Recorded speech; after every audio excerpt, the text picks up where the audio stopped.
Hi, welcome to Mindy's Journeys, and this is Mindy, and I'm just adjusting my camera here a little bit. I don't really have too much to say today. I did finish a book that I just wanted to talk about. It's called The Unlikely Spy, and it's by Daniel Silva. Since I liked him so much the first time, I thought I would try a second book by him. And I didn't realize it was his first book, and I am definitely not a literature guru, or literature was not my major in college. I do love to read though, but I can tell from reading this book, you can tell that it wasn't as I don't want to say thorough, because it was very thorough. It didn't capture my attention as quickly as the last book I read, The Black Widow. But it was about World War II, and from reading the book, it made me want to do a little research on World War II. So it did make me think about it. I wished, and again, this was his first book, but I do wish he would have had a little bit of more information maybe in the back of it, where he came up with the ideas from the story, and I just thought that would have been kind of nice. But it was his first book. Who would have who would have thought? Anyway, the one thing that I wish was a little different, they introduced a lot of the characters very quickly in the story, so you didn't really have time to get to know them and try to decipher them through the book. But I think it was because maybe it was his first writing, because I'm telling you, that first book I read, it just caught my attention and I was hooked. I couldn't wait. This book, it took me, I had to renew it once, so I'm thinking it took me about 3 weeks to read. I read it really quickly Wednesday night to finish it up really fast, because I thought it was taking me too long, and I didn't have any desire to read it when I wasn't doing anything. I had to force myself to read it.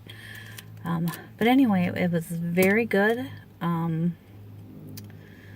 all considering, and it made me think, and that's what I really like about books, that it can make you think, or want to think, and want to learn more, experience more. So anyway, Daniel Silva did pretty good for his first book. Obviously, I don't know how many total books he's written, but there's several. So people must have enjoyed it enough to want to read the second and the third one.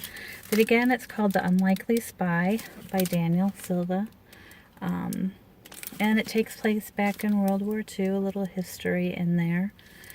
And so if you want a little read, I'm not going to say it was an easy read, because I did have to force myself to read it, at least for me, but it wasn't bad.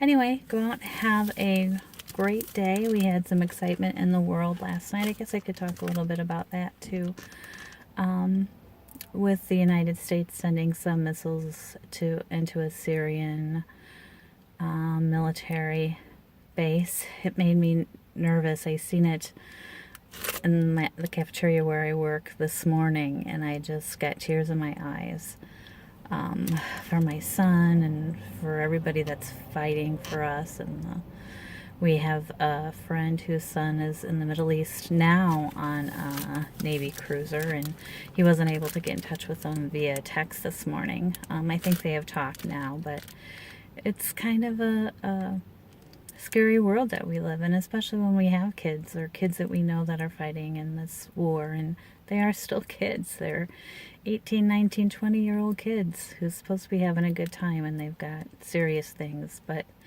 when there's chemical warfare happening and people are getting hurt, that's not a good thing either. Interesting topic in the world. I hate crying. Made me pray a lot today for everybody concerned, to have to make that decision, to live with that decision, for the people that live there. But I was very happy to hear it was strategic. I didn't know that at first, that it was a base where, and it even sounded like from the radio cast that I just heard that people, they might have known, that military base might have known what was happening. prior because they said some things had moved around, and apparently there was Russians on this base and none of the Russians got hurt, and I haven't heard if there was any casualties or anything. They did say the runways weren't damaged, and that's what we weren't intending to do because runways are an easy fix. They wanted to go after things that couldn't be fixed so easily. So it was smart. How they did it was very smart.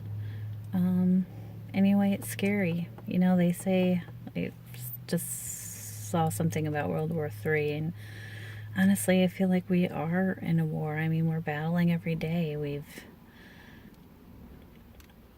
It's happening now around us. And I think the average person gets caught up in it, and it's not even our war. It's upper people's war who wants to make us fight, because I think the average citizen just wants to go about their lives anywhere. And some people at this point don't even know how to do that. They're just grown up with it. Anyway, it's sad. I don't want to really talk about it, but I do want to talk about it to get it out of my system. Oh, my poor son, I called him at what? I go to work at 6. I think it was like 6:20. No, I had went to eat breakfast about 7, so it's probably about 7:15 when I called. I'm freaking out a little bit because, you know, and I don't even like to have tears coming down my face at work, but, you know, they were coming. Anyway, I get nervous like that. So go out and be confident and courageous, and let's try to make a world a better place with no bombings and war and being able to sleep at night. Anyway, have a great weekend. Bye.